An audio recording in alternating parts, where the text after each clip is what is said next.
Eh, Bapak Ibu hari ini akan mendapatkan materi tentang rencana mutu pekerjaan konstruksi. Ini kalau tadi Mbak Ulfa sudah membacakan apa sih CV singkat saya gitu ya. Nanti Bapak Ibu pun akan mendapatkannya eh, dari materi yang akan saya sampaikan gitu ya. Nanti saya sharing juga ke panitia. Oke lah.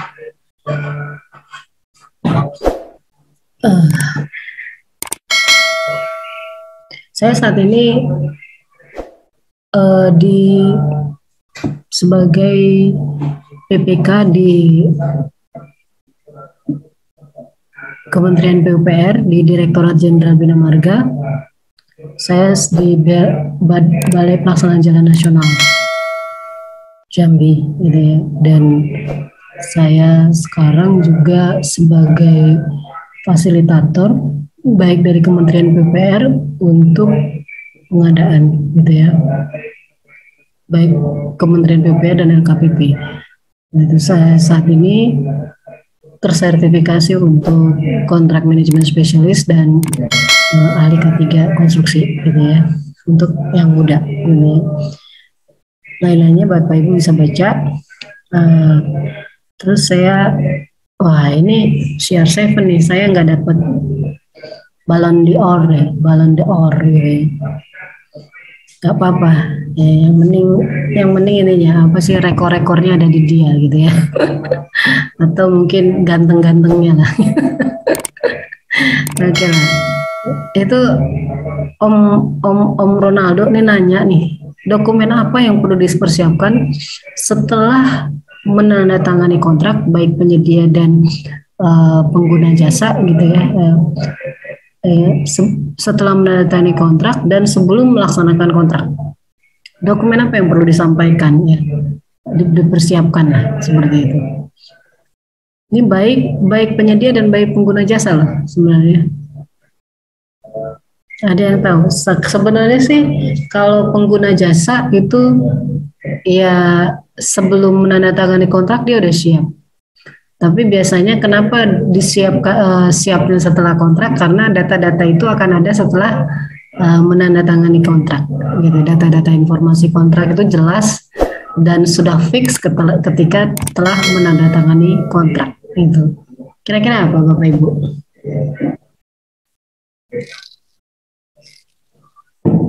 Ada yang bisa jawab? Di chat ada yang bisa jawab?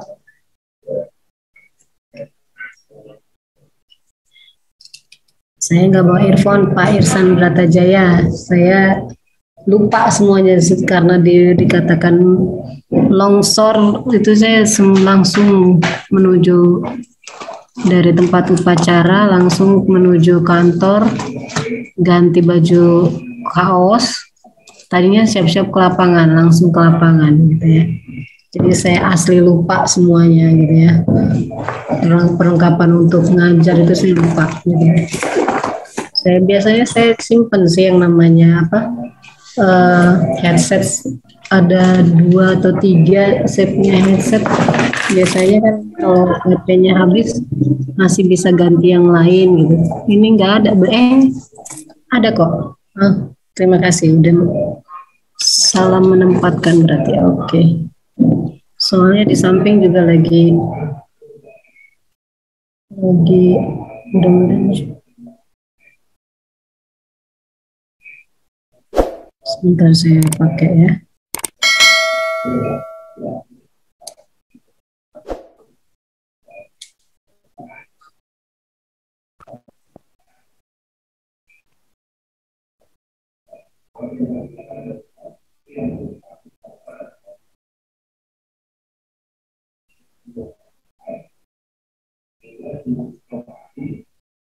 Oke. Connected.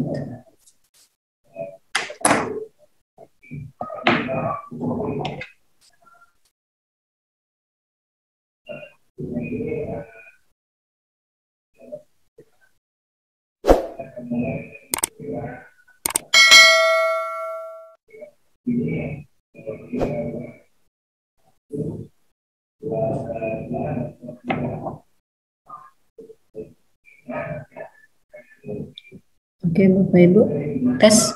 Ada yang bisa Izin, sudah Bu. terdengar? Ya, Izin, Bu. ya sudah terdengar. Sudah, Bu. Sudah. Oke. Oke, ada yang bisa jawab? Izin, Bu. Apa? Share aja, Bu, ini. Yang perlu dipersiapkan itu sebelum kontrak itu terkait dengan dokumen kontrak, Bu, misal antara lain syarat-syarat umum kontrak, syarat-syarat khusus kontrak, gambar kerja atau gambar pelaksanaan, kemudian spek teknis yang kita persyaratkan untuk sebagai syarat untuk pencapaian mutu, kemudian persiapan untuk pemberian jaminan, pemberian uang muka, Bu. Itu sebelum kontrak, Bu. Penandatangan kontrak. Setelah penandatangan kontrak itu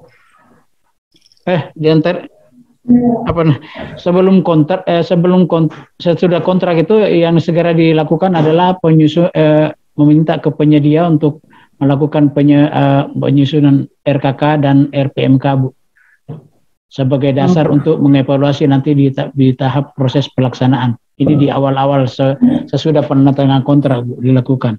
Demikian, Bu. Oke, kita Mbak Ufa kasih hadiah buat Pak Hamdan ya. Pak Hamdan ya? Pak Hamdan atau Pak Hamdani? Hamdan, Bu, Hamdan. Pak Hamdan. Dari mana, Pak? Bapak? Dari BPWW Kaltara, Bu. Dari Balai Prasarana Permukiman Wilayah Kalimantan Utara. Oh, satu instansi kita ya. Ujung utara, Bu, ujung utara Indonesia. Oh, baru berdiri ya, provinsi terakhir ya. Ya, provinsi terakhir, Bu. Ada Bu Yani ya di situ, Bu Yani. Udah pindah ya Bu Yani di bidang mana? Saya di Cipta Karya, Bu. Oh, Cipta Karya ya. Iya. Siapa tahu saling kenal kan dari Kaltara. Ya, yang di Bina Marga itu Pak Zamzani yang saya kenal kepala balainya dengan kepala balai BPJN. Oke, baik Pak Hamdan. Jadi memang ada beberapa dokumen gitu ya. Yang jelas istilahnya yang seperti yang disampaikan Pak Hamdan itu ya semua benar sebenarnya, cuma ya ke arah yang pelaksanaan kontraknya. Nah, ketika pelaksanaan kontrak itu mau melaksanakan kontrak dan setelah menandatangani kontrak, apa yang penting? Yang jelas kalau SSUK dan SSKK kan memang sudah ada ketika mau persiapan tanda tangan kontrak tuh udah ada kan, udah dipegang juga sama penyedia. Nah, setelah tahu kontraknya seperti apa, SSK-nya seperti apa, SSKK seperti apa, terus surat perjanjian seperti apa saja yang perlu dipersiapkan baik pengguna dan penyedia jasa gitu ya. Tadi udah disebutkan paham dan RMPK dan RKK gitu. Iya, jadi sebenarnya lebih ke arah program mutu gitu ya, program mutu. Artinya begini Bapak Ibu gitu ya. Ya, yang dibutuhkan sebenarnya adalah program mutu gitu ya. Yang tadi disebutkan Pak Hamdan, RMPK, RKK itu semua bagian dari program mutu gitu ya. Nah, saya mau ingin dulu kenapa program mutu. Saya mau kilas balik dulu. Dulu itu program mutu namanya untuk pengguna jasa namanya RMP gitu ya, rencana mutu proyek gitu ya, which is sampai di sekarang di peraturannya udah nggak ada tuh RMP gitu ya. Tapi sebenarnya ini masih bisa digunakan oleh PPK ya, untuk membuat RMP ini bisa untuk rencana pengolahan kontrak sebelum kita melakukan ketika kita mendrafting kontrak gitu ya. Jadi kita sebelum kita memaketkan setelah kita mendapatkan paket, kemudian kita membuat program mutu atau yang disebut rencana mutu proyek ya, rencana mutu proyek yang berdasarkan dari cikal bakal yang merupakan dari formatnya rencana mutu proyek sebenarnya. Bisa Bisa? Oke. Oke. Kasih ya, guys. Aduh. Rupanya udah dibuka. Sorry.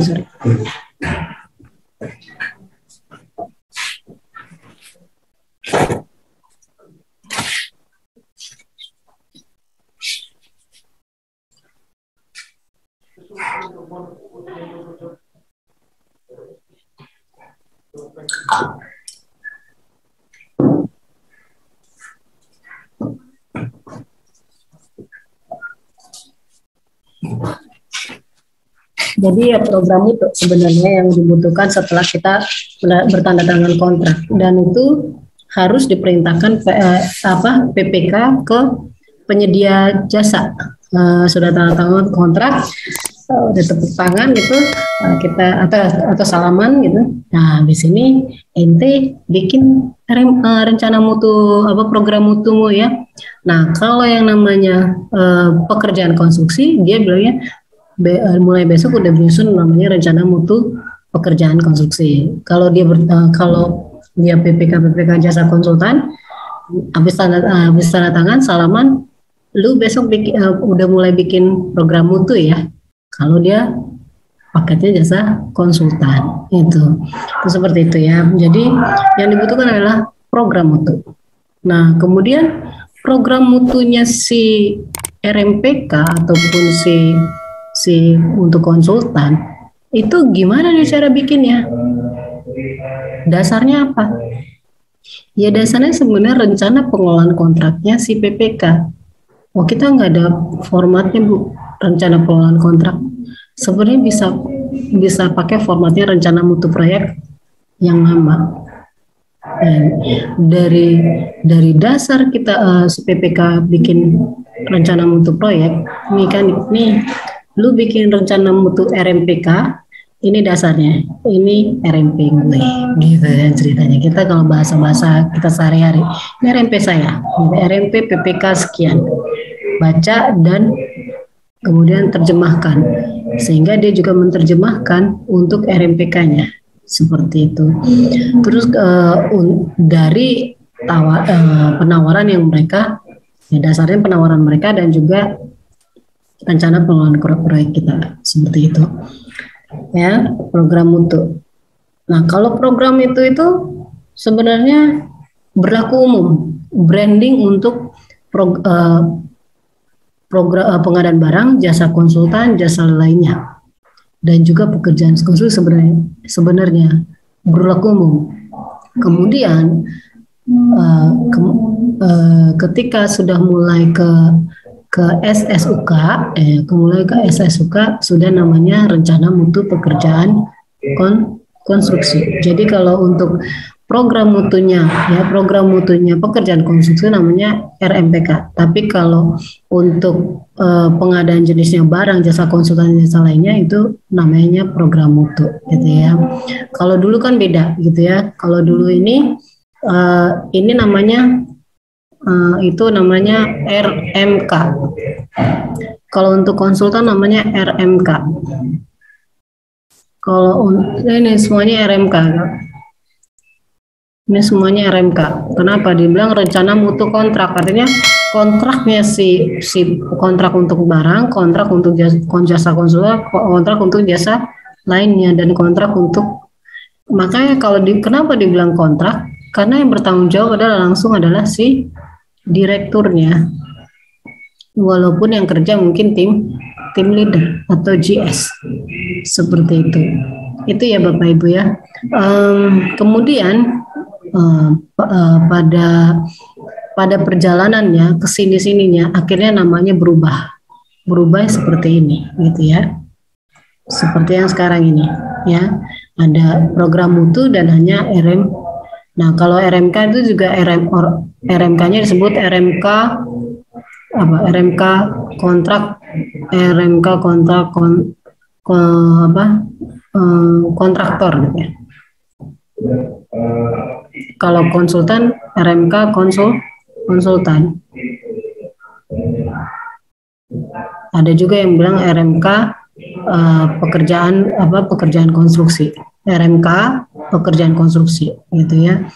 Atau nah kemudian kalau jasa lainnya saya nggak pernah paham, tapi yang jelas namanya tetap program mutu.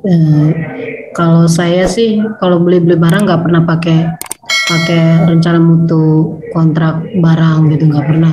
Jasa lainnya juga nggak pernah. Jadi yang hanya ada ini, cuma sebenarnya secara prinsip sama aja. Kalau mau pakai nggak apa-apa juga program mutu untuk barang. Ya, tapi yang jelas apa ya, mungkin ya berlaku selama masa transportasi antara dari barang itu ke tujuan pada masa itu aja gitu. Dan kayaknya kalau barang langsung beli, jadi langsung beli di apa namanya di tempat terus langsung kita ambil, kan lucu juga kalau kita perlu rencana untuk kontrak begitu aja sekarang itu program mutu perlu. Nah untuk barang itu apalagi kalau kita belinya bisa langsung gitu ya. Kalau misalnya belinya pakai inden atau mungkin bukan itu, sorry, misalnya banyak gitu ya, misalnya misalnya komputer untuk 100 gitu, 100 komputer untuk lab komputer. Nah itu kan bisa bertahap datangnya. Nah ketika bertahap itu kita harus setiap barang datang kan kita cek dia berfungsinya seperti itu. Dari situlah kita bisa bikin yang namanya program mutu pengadaan barang, karena mungkin delivery-nya juga bertahap, dan kemudian setelah delivery juga harus di check and recheck seperti itu. Kemudian RMPK itu apa sih? Rencana mutu, ya rencana mutu pekerjaan konstruksi. Iya, tapi maksudnya apa? Itu ya. Kalau Bapak Ibu dulu pernah ngerti yang namanya PQP atau Project Quality Plan, mungkin udah paham gitu ya. Project Quality Plan itu sebenarnya ya untuk rencana mutu si proyek gitu. Ya, seperti itu. Nah, apakah sama konsepnya RMPK dengan Project Quality Plan?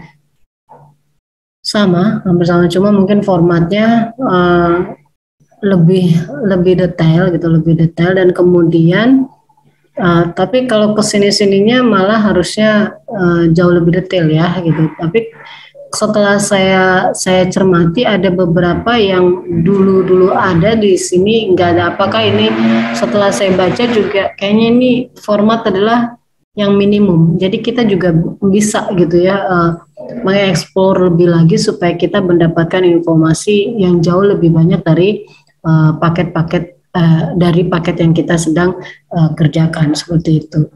Nah, sebenarnya RMPK itu kenapa perlu ada gitu?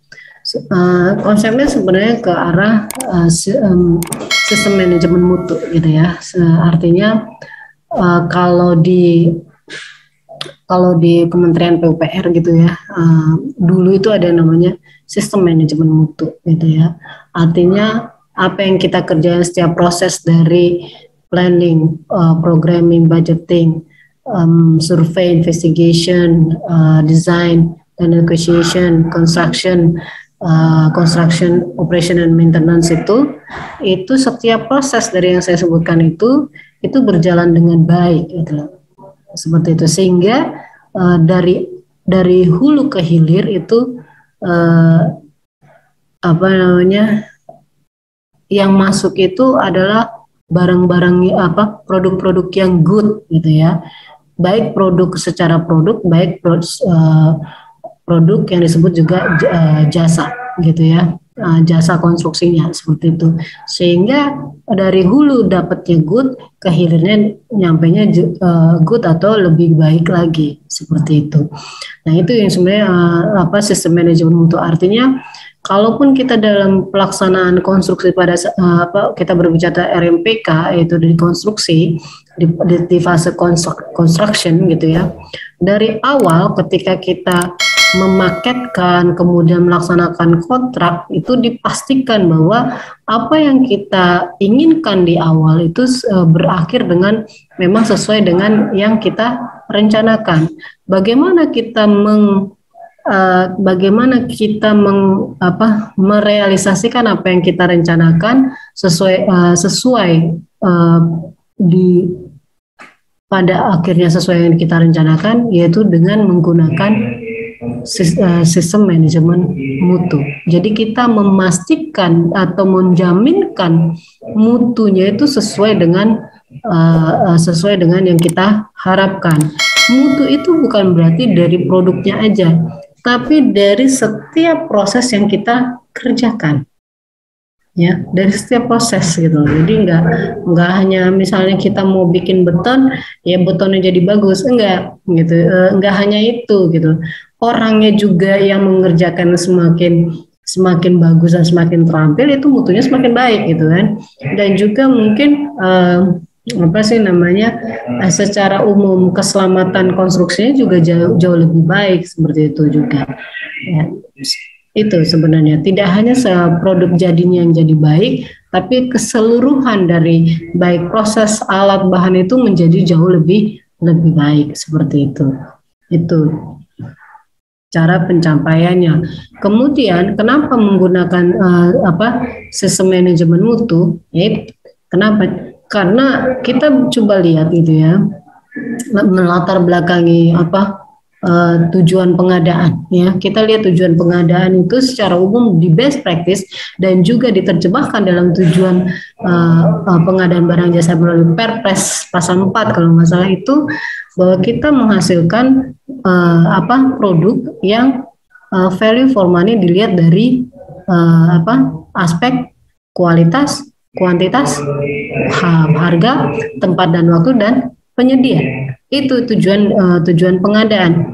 Nah, cara untuk mencapai tepat 5R ini bagaimana? Ya dengan menggunakan sistem manajemen mutu gitu ya. Nah, pengendalian. Kemudian caranya bagaimana? Kita harus mengendalikan setiap proses ya. Setiap proses dari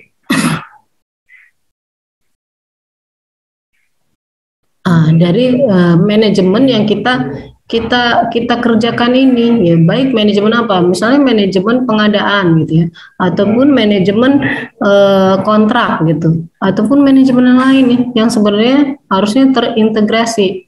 Nah, dulu kita pakai SMM, nah sekarang pakai apa Bapak Ibu? Ya kata kita SMKK. Kenapa SMKK? Nanti kita lihat. Yang jelas kita kenapa butuh SMM, karena kita butuh pengendalian mutu ya. Pengendalian mutu itu dibutuhkan agar hasil pekerjaan secara keseluruhan dapat memenuhi kriteria yang ditetapkan dalam dokumen kontrak yang merupakan hasil dari rancangan kontrak yang dikerjakan yang dibuat oleh pengguna sehingga penyedia dapat merealisasikannya dengan baik, seperti itu. Nah, pengendalian mutu itu oleh siapa? Nah, seperti itu. Nah, pengendalian mutu itu bisa dicapai dengan apa? Ya, bisa dicapai dengan sistem manajemen mutu. Nggak mungkin gitu kalau tanpa sistem manajemen mutu kita tidak dapat mengendalikan mutunya. Seperti itu. Nah, pengendalian mutu itu juga harus kita jaminkan, seperti itu. Sehingga di dalam sistem manajemen mutu itu nanti ada yang namanya pengendalian mutu dan ada yang namanya penjaminan mutu. Nah, itu. Nah, RMPK itu adalah bentuk dari apa Bapak Ibu? RMPK atau rencana mutu pekerjaan konstruksi merupakan bentuk dari pengendalian mutu, gitu ya. Sehingga ya, dia akan memberikan format-format apa saja yang dibutuhkan sehingga mereka bisa mengendalikan mutu. Nah, penjaminan mutu oleh siapa? Ya, kalau untuk pekerjaan konstruksi ya oleh konsultan supervisi. Nah, konsultan supervisi itu bagaimana cara menjaminkan mutunya? Nanti itu dijelaskan oleh konsultan supervisi di dalam program mutu pekerjaan konstruksi. Seperti itu. Nah, kalau secara filosofi SMM seperti apa? Saya kasih gambaran aja sebenarnya apa yang mau kita kerjakan gitu ya. Apa yang mau kita itu harus kita tulis. Jadi tulis apa yang mau Anda kerjakan ya. Ya sama aja kadang kita kan Kemudian kerjakan apa yang kamu tulis, ya. Dan jika ditemukan ada kesalahan atau kesalahan-kesalahan lah ya, lakukan perbaikan secara terus menerus atau berkesinambungan. Kadang kan Bapak Ibu misalnya lagi dengerin saya begini sambil ngantuk-ngantuk gitu ya, apalagi habis makan gitu ya, makan kenyang, terus ibu ini suaranya sayup-sayup, terus bikin saya pengen tidur, ya, terus kepikiran, oh iya nanti malam mau wawancara gitu, mau nonton ini langsung gitu ya. Mau nonton ini ngajak pacar gitu ya. Bapak Ibu ini masih pacaran atau seperti itu ya. Terus ingat aja, oh iya sebelum ini rupanya, oh ya sebelum ngajak pacar saya kemarin ngomong minta beliin sesuatu lah, misalnya minta beliin kue yang enak gitu ya, misalnya kue kue bread one misalnya gitu. Oh nanti sebelum mengunjungi pacar saya beli bread one. Ingat nih, saya ingat harus beli. Habis beli bread one, saya harus beli bunga, ya bunga mawar gitu ya. Oh ini kayaknya laki-laki di sini. Oh diingat, oh ya saya harus beli bunga saya. Oke. Habis dengerin kuliah saya perihal RMPK sambil ngantuk-ngantuk kan, tertidur ya. Sorenya bangun, terus mandi, habis itu yang dia ingat cuma beli bunga mawar. Teka-teka beli bunga. Mari kita nonton. Padahal yang ditunggu roti bread one-nya gitu. Manyun-manyun kan. Apa pacarnya? Saya nggak butuh mawar nggak enak dimakan gitu kan. Saya butuhnya roti itu gitu. Tapi dalam hati si pacar gitu.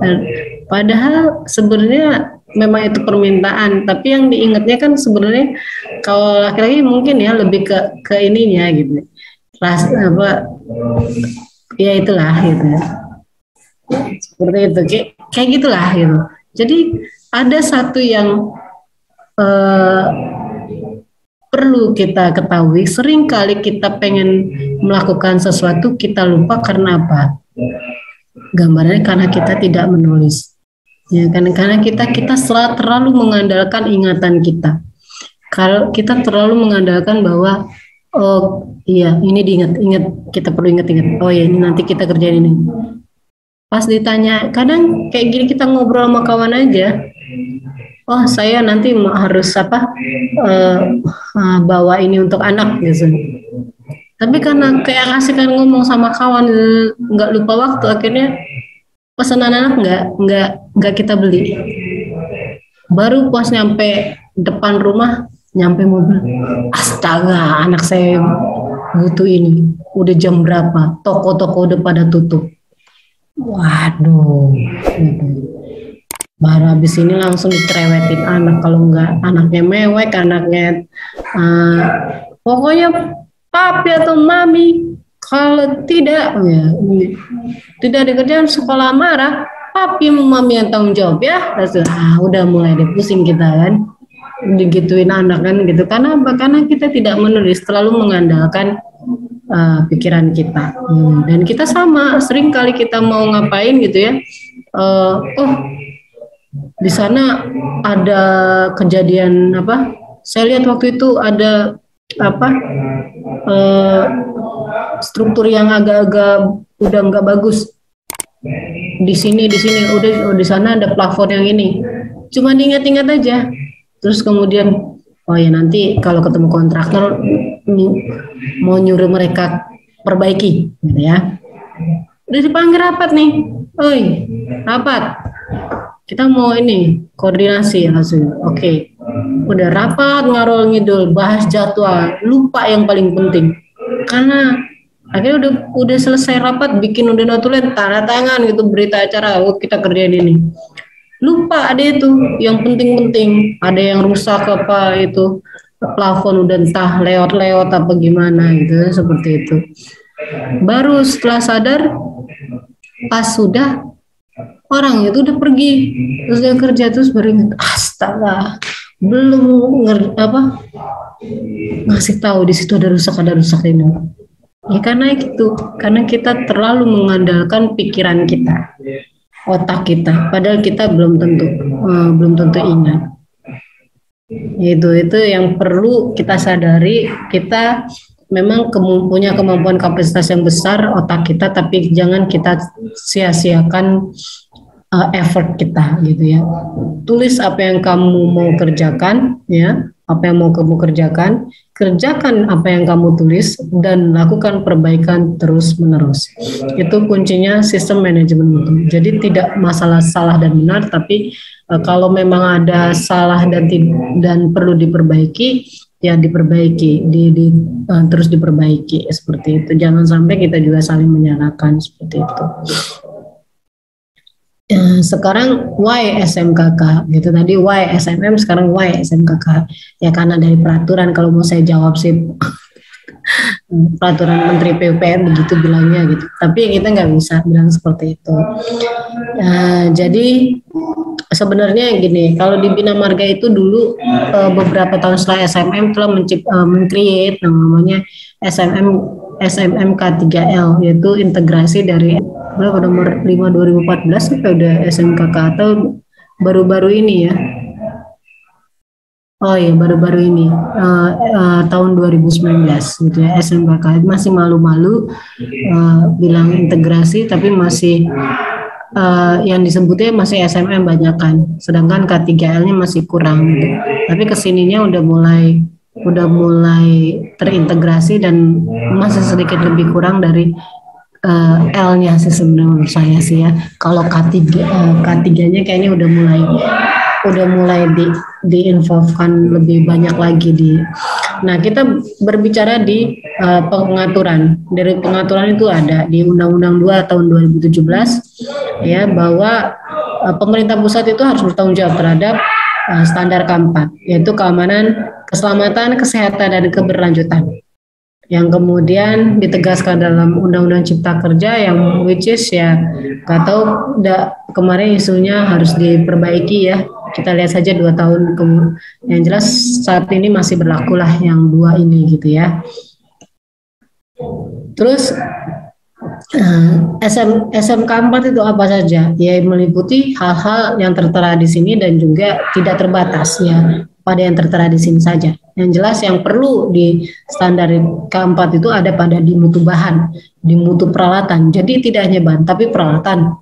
K3-nya, terus prosedur jasa konstruksinya, terus mutu hasil pelaksanaan jasa konstruksinya, ya hasil pelaksanaannya.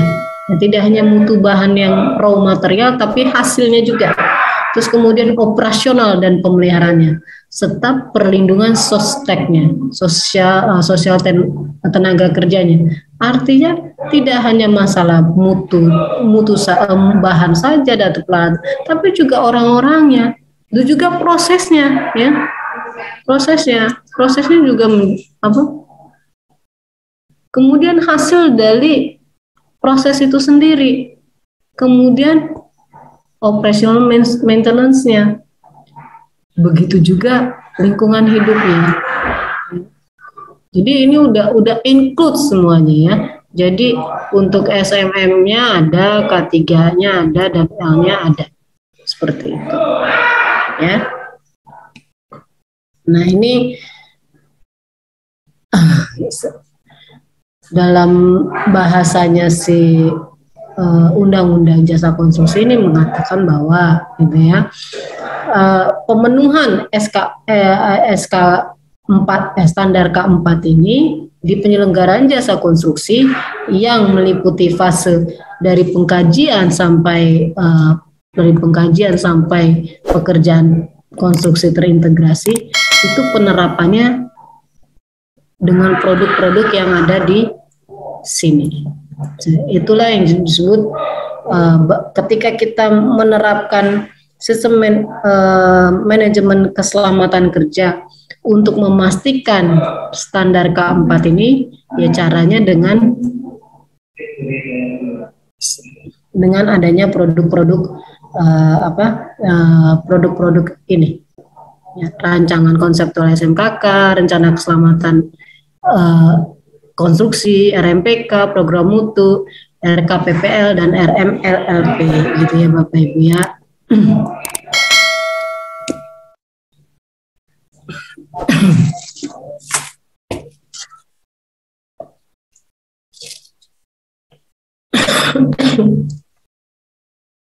Nah ini saya sekilas saja bahwa ini dasar hukum ketika kenapa kita memerintahkan penyedia untuk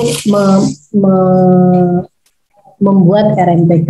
Ini ada di Undang-Undang 2017. Bapak Ibu PPK nggak usah khawatir kalau misalnya penyedianya mas-masan, kasih aja ini.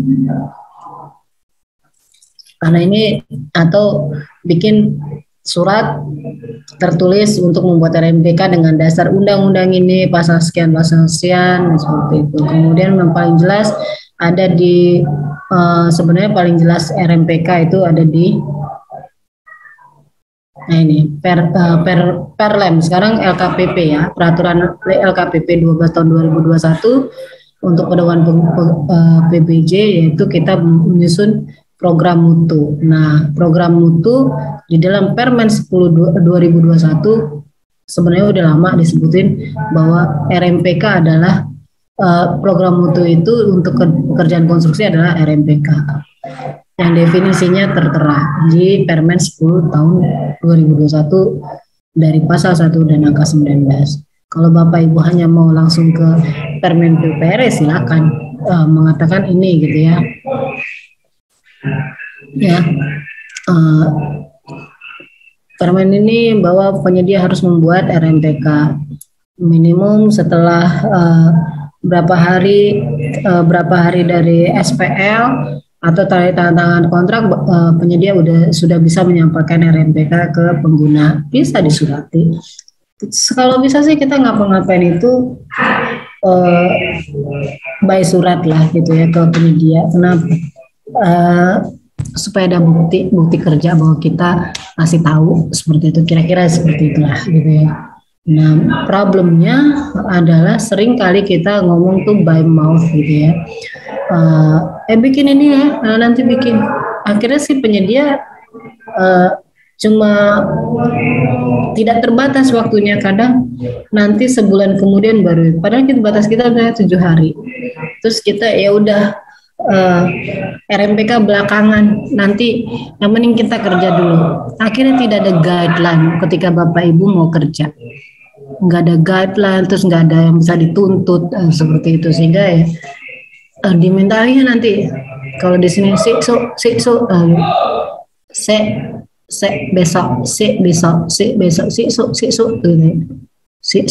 aja kalian nih kan biasanya gitu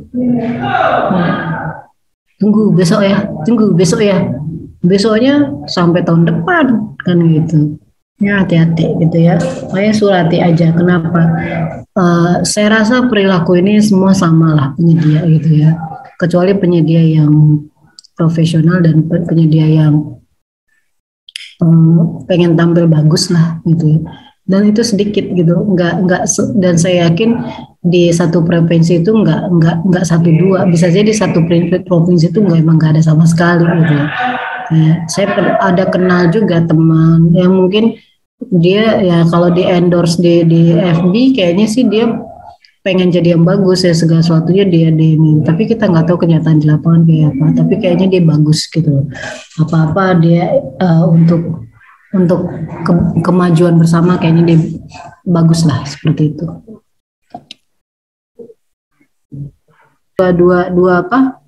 Dua apa namanya saya format atau bentuk ya bilangnya.